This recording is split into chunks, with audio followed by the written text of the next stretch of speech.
The shopping cart shouldn't have moved. It was crooked, rusted, forgotten at the far end of a parking lot where nothing moved except wind and shadows.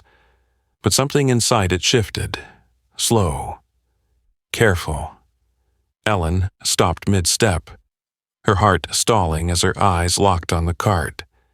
Inside, curled around a fraying tennis ball, was a German shepherd puppy, small and silent, staring out like he'd been waiting his whole life for someone to notice.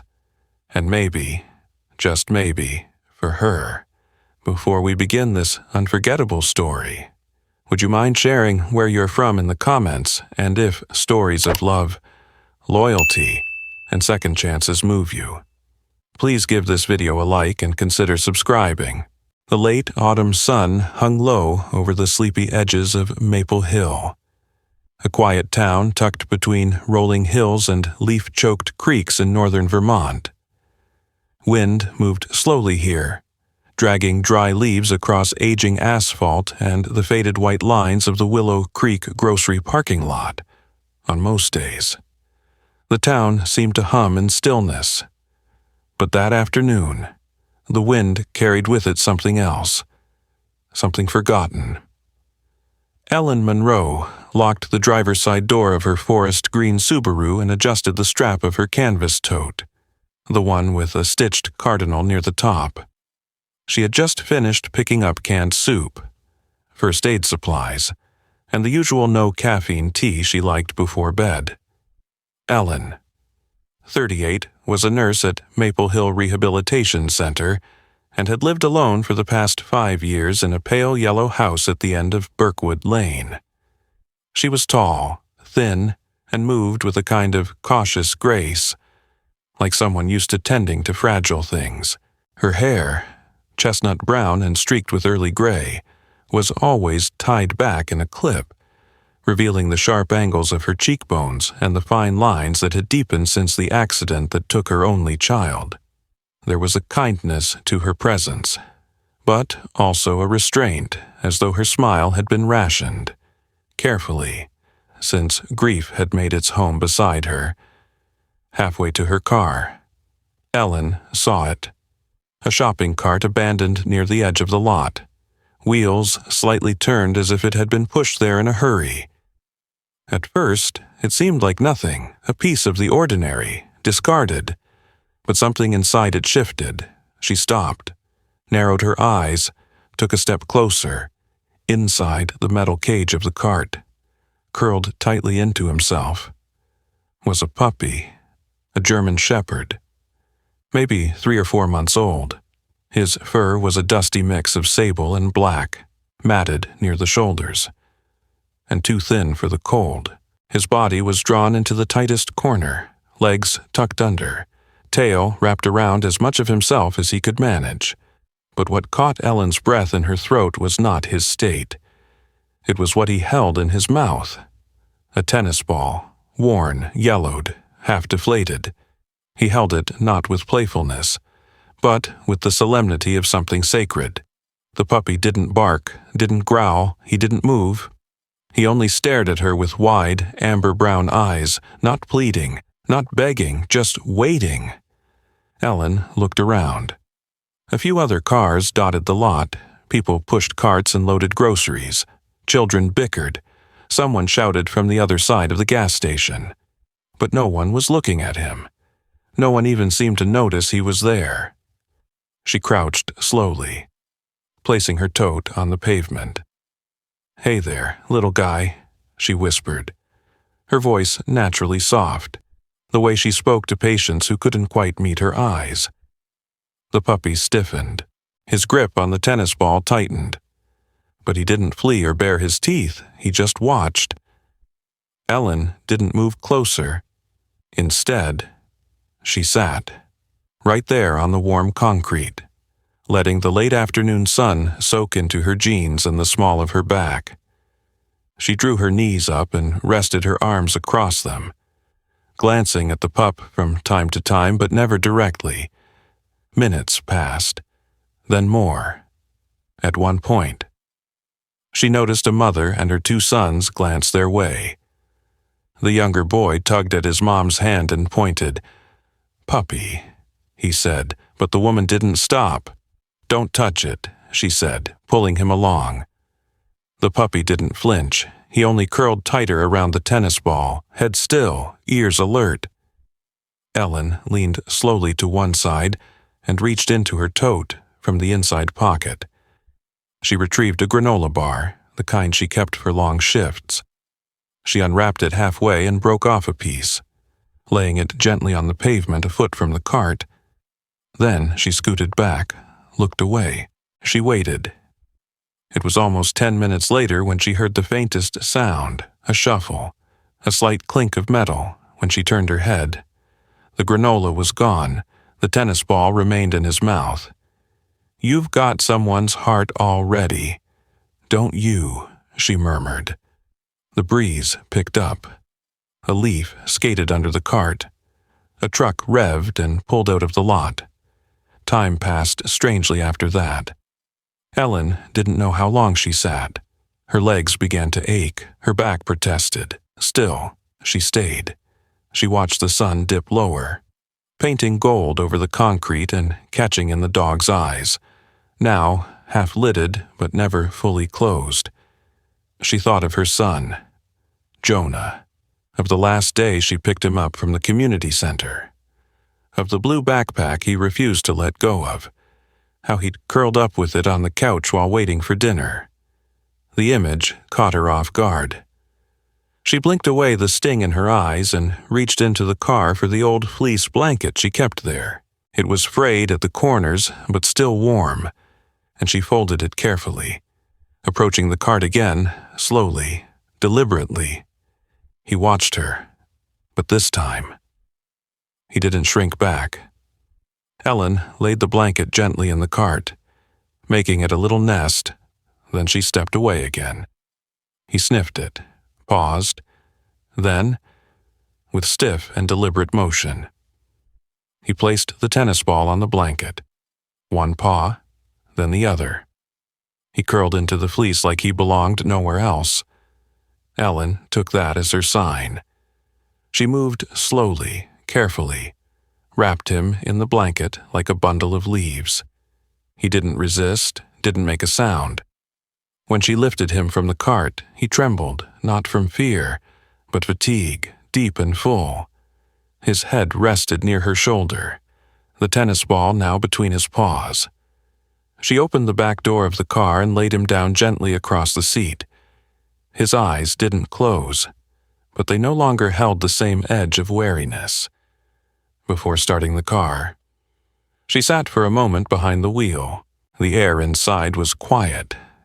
Still, the kind of quiet you felt in the bones. She glanced at the rearview mirror.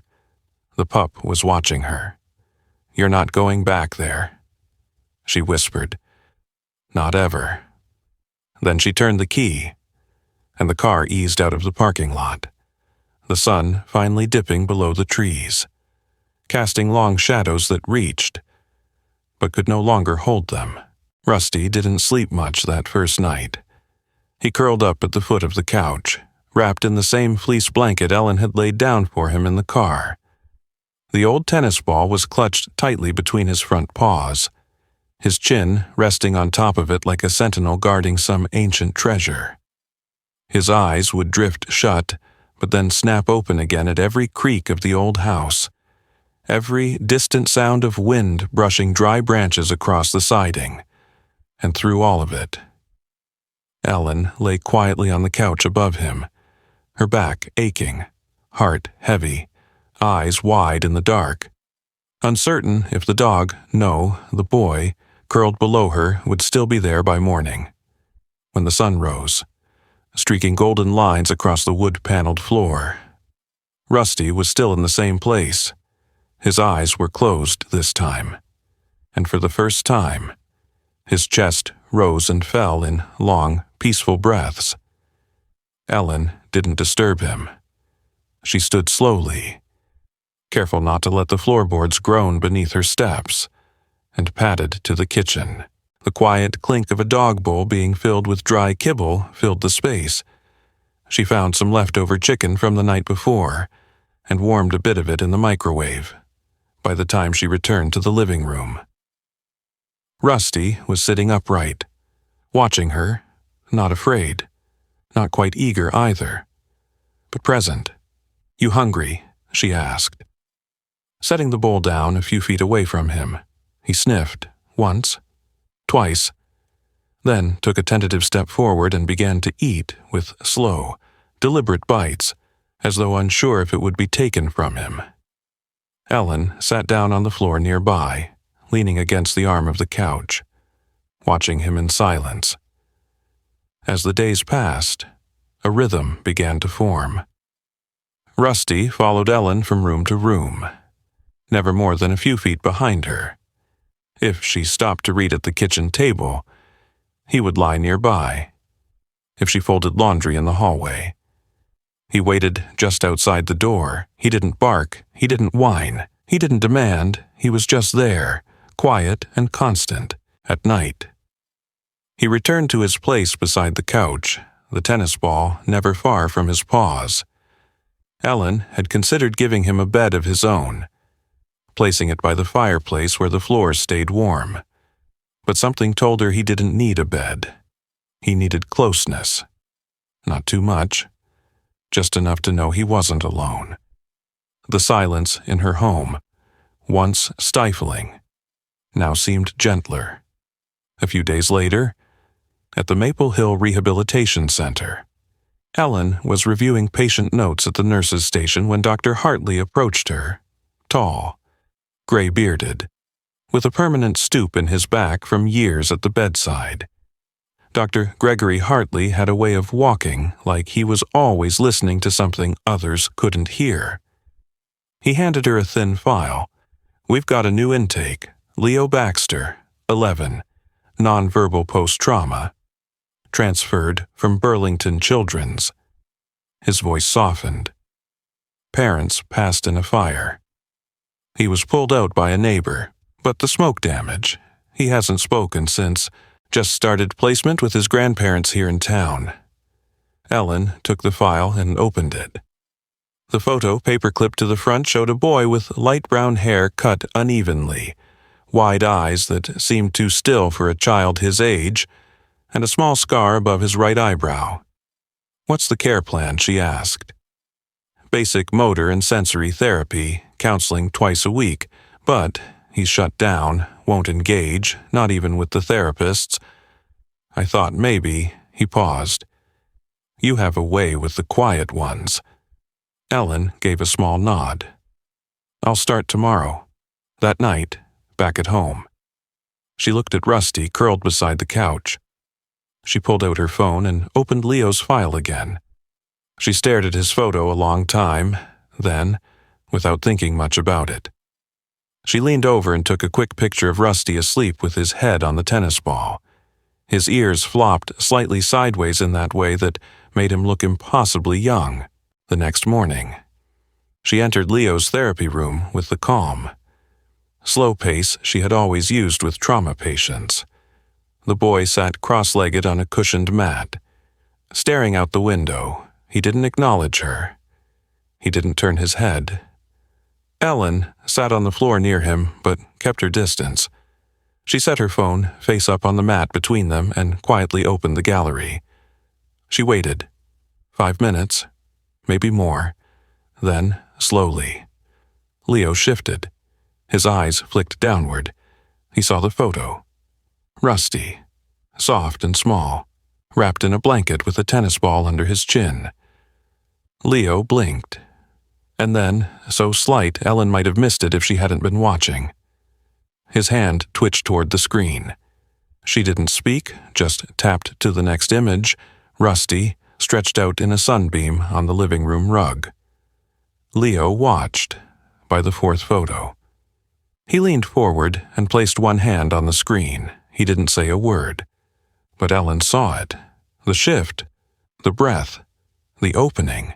She smiled, soft, quiet, the kind of smile she hadn't used in a long, long time.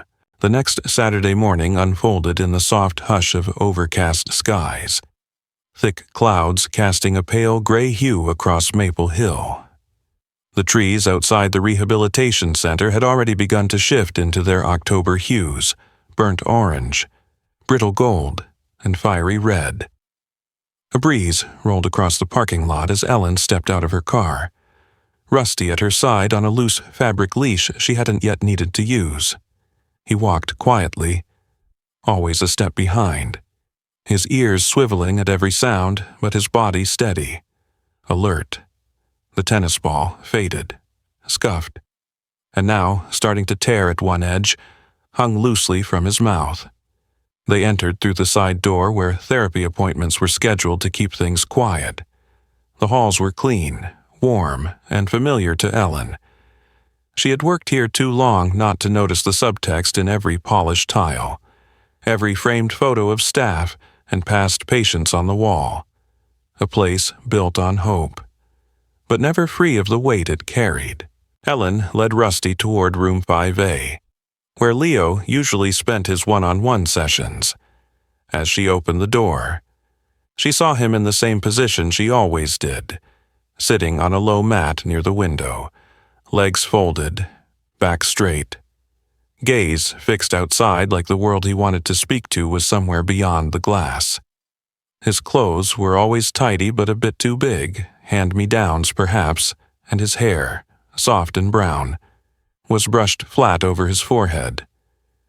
There was a stillness about Leo, the kind that made people think he was cold or aloof. Ellen knew better now. It wasn't coldness. It was the delicate armor of someone who'd been torn from his life too quickly. Today. He didn't turn when the door opened, though his fingers paused briefly on his knee.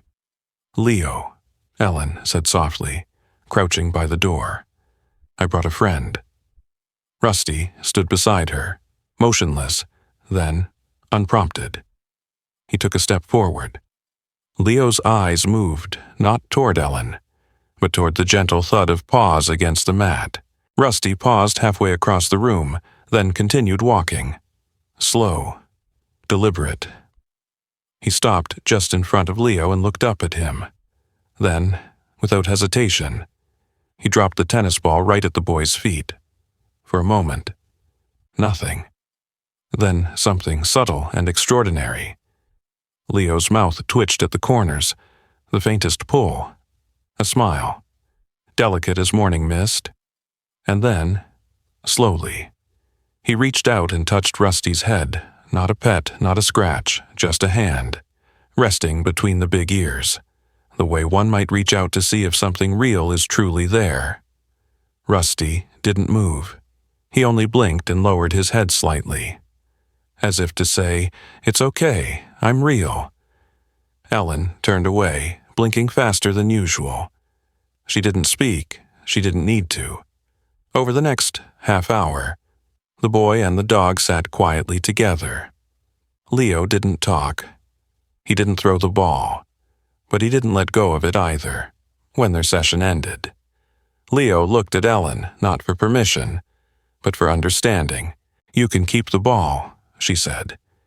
He nodded once and tucked it under his arm, like it was worth more than anything else in the room. That evening, Ellen received a call from an unfamiliar number. The voice on the other end was gentle and worn. "Ms. Monroe. This is Marlene Baxter. I'm Leo's grandmother." Marlene, in her late 60s, was a retired elementary school librarian, short and broad-shouldered, with hair that had gone snow-white around her temples. She had the kind of voice that always sounded like it had just finished reading a bedtime story. "I hope I'm not disturbing you. Leo told me about your dog. Well, not told, really, but he showed me the ball." Then he pointed at a photo and smiled. First smile we've seen in months. He hasn't spoken yet. But something shifted. "I was wondering, would you mind if we came by sometime? Just for a short visit?" Ellen glanced down at Rusty. Now, curled up under the kitchen table with one paw over his face, her heart fluttered in a way she hadn't expected. "We'd love that," she said, "the next afternoon. the Baxters arrived. Marlene came first up the path, followed by her husband Earl, a tall, soft-spoken man with heavy hands and kind eyes, a retired electrician who now spent most of his time fixing birdhouses or sitting quietly beside Leo on the porch. Leo held the tennis ball tucked in both hands, fingers tight as if letting go would undo everything. Ellen welcomed them inside. And the moment Leo stepped over the threshold, Rusty rose from his spot by the window and trotted over. No barking, no excitement, just presence. Leo sat cross-legged on the rug. Rusty sat down beside him, leaned his weight into the boy's shoulder, and exhaled through his nose. They stayed that way for an hour, from that day forward. Leo began visiting the Monroe house each afternoon after school. He never came empty-handed, sometimes with a sketch he'd drawn, sometimes a found object like a smooth stone or a pressed leaf. He never spoke, but Ellen noticed how his steps grew firmer, how his posture lifted just a bit more with each visit, and slowly, in ways she hadn't anticipated. Ellen felt something shift in herself as well. There were moments when she would look at Leo and Rusty sitting quietly in the backyard, Rusty's head resting on Leo's knee, Leo's hand brushing through the thick fur, and something in her chest would ache and soften at the same time. The grief didn't disappear. It never did, but it no longer swallowed the room whole. One crisp evening, as the sky turned watercolor pink and orange behind the sugar maples, Leo stood at the door, about to leave. Ellen reached out and gently placed her hand on his shoulder. "Thank you," she said. He didn't speak, but he turned, looked her in the eyes and smiled again. This time, wider, and Rusty, watching from the living room, thumped his tail once against the rug. The morning air was brisk, laced with the promise of winter. Frost clung stubbornly to the edges of the porch railings, and the chimney smoke from Ellen's house rose slow and steady into the pale November sky. Inside, the scent of warmed oats and cinnamon drifted through the kitchen, and Rusty lay near the radiator, paws tucked under, ears swiveling now and then to follow the sounds of breakfast. Ellen sat at the table, sipping coffee, a notebook open in front of her.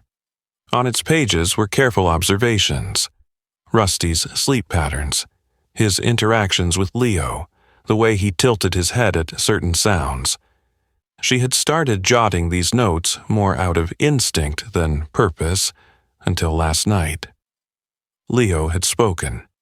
It had been just past dusk, the first stars peeking through the dusk when Leo had crouched beside Rusty, hands resting on his fur, and whispered 2 words. "Rusty, stay." The room had gone still. Ellen had frozen where she stood by the sink, not daring to breathe.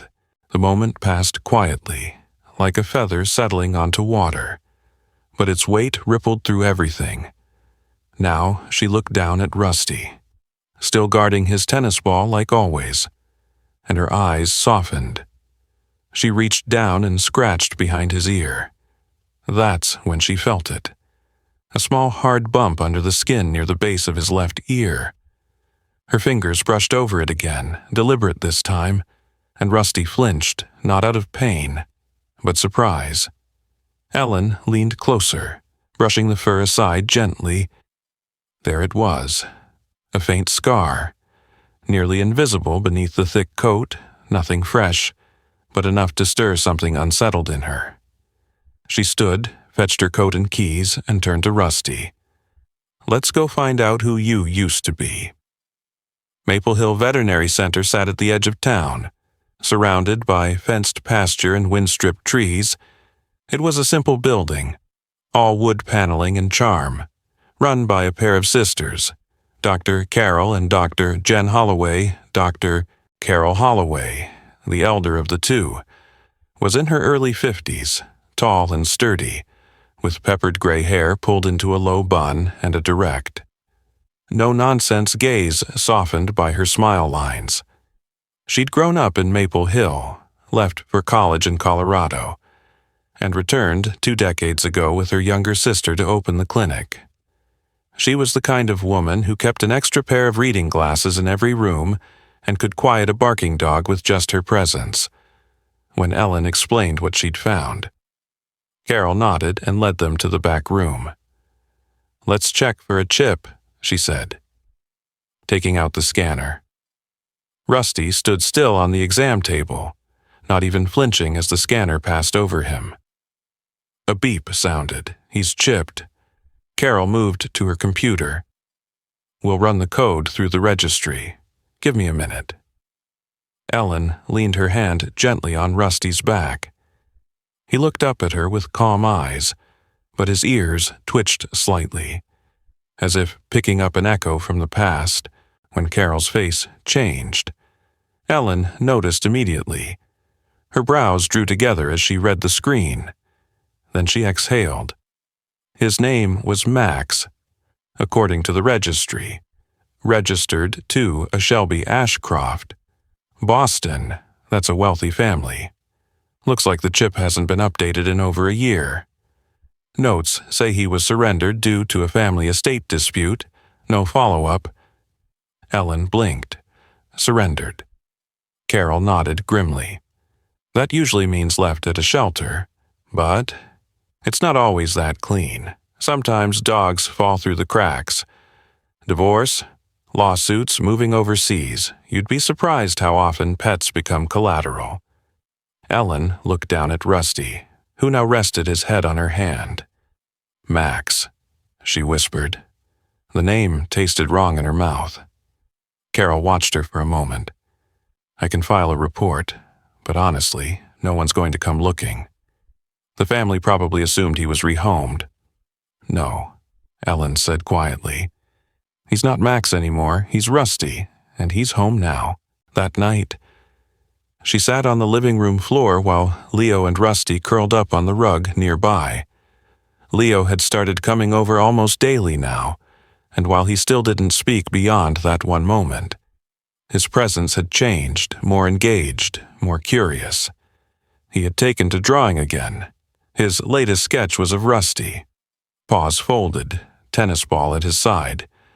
Ellen turned the scar over in her mind. Not the one behind Rusty's ear, the invisible one inside her. There had been so many quiet nights since Jamie died, so many silences that pressed on her like weights. But now, something had shifted. Rusty had opened something in Leo, and somehow, that had opened something in her. She picked up her phone and called Dr. Carol again.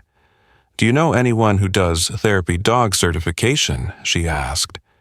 Carol's voice warmed. "You thinking about training Rusty?" "Yes, I think he's already started. Then you're in luck. I'll send you the name of a trainer who works with first-timers. Her name's Maggie Bell. She's a good fit for dogs like Rusty, gentle, sensitive. She runs sessions out of her ranch just north of town the next morning." Ellen and Rusty met Maggie. Maggie Bell was in her late 40s, lean with long legs and a sun-browned face.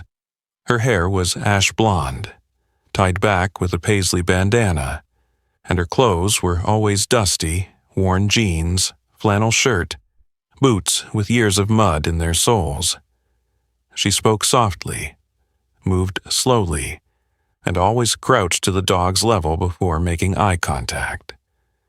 Maggie didn't talk much at first. She let Rusty walk the perimeter of her training yard, sniff every post and puddle. When he finally approached her, she simply reached out a palm. Open and unhurried, sensitive soul, she murmured, "Not broken, just waiting." Rusty nosed her fingers once, then stepped closer. That afternoon, Ellen sat on a bench watching Rusty move through his first leash exercise. He didn't bark, he didn't run wild. He moved steadily, ears flicking toward Maggie's voice, never far from Ellen's line of sight. Beside her, on the bench, Leo clutched his drawing pad. eyes wide, watching every move. Rusty didn't need his past. He had already begun shaping his future. Maple Hills Community Center buzzed with hushed energy on the first Saturday of December. Outside, a dusting of snow covered the lawns, glittering under weak winter sunlight. Children's boots lined the front entry, and warm coats hung on pegs along the paneled hallway. Inside, paper snowflakes dangled from the ceiling, turning slowly in the breath of the heater. It was the center's annual gathering for children recovering from trauma. A day meant for games, gentle crafts, quiet spaces, and small connections. Ellen stood near the back of the activity room, Rusty beside her, calm and observant as always. He wore a soft blue harness now, stitched with the words, "In Training," though those who had seen him in action swore he already knew his purpose. His movements were slow and deliberate, his posture low and open. Not once had he barked in public. Leo was nearby, sitting at a round table of puzzles with a volunteer. The boy had changed in subtle but profound ways. His hair was longer now, left to flop naturally over his forehead. He still didn't speak often, but when he did, it came with clarity, as though each word had been carefully chosen from a quiet well within. At the far side of the room, a little girl sat alone on a beanbag chair. She was maybe 6, with thin arms and pale cheeks that suggested more time in hospitals than playgrounds. Her hair was a soft, strawberry blonde, tied into 2 braids that were already coming undone. Her name, Ellen later learned, was June. June had lost her mother to a sudden illness just 6 weeks before. Since then, she had withdrawn from almost everything: speech, school, and even her father, who now sat nervously outside in the hallway, wringing a knit cap in his hands. As Ellen approached June slowly, Rusty paused by her side and then, without cue, stepped forward. He crossed the carpet in a steady line, his tail held low, tennis ball gently clutched in his mouth. June didn't look up at first. Her hands were folded around a ragged piece of cloth, perhaps a blanket, perhaps something more. Rusty stopped just in front of her and waited. Then, with infinite patience, he placed the tennis ball in her lap. June blinked, her eyes moved, just slightly.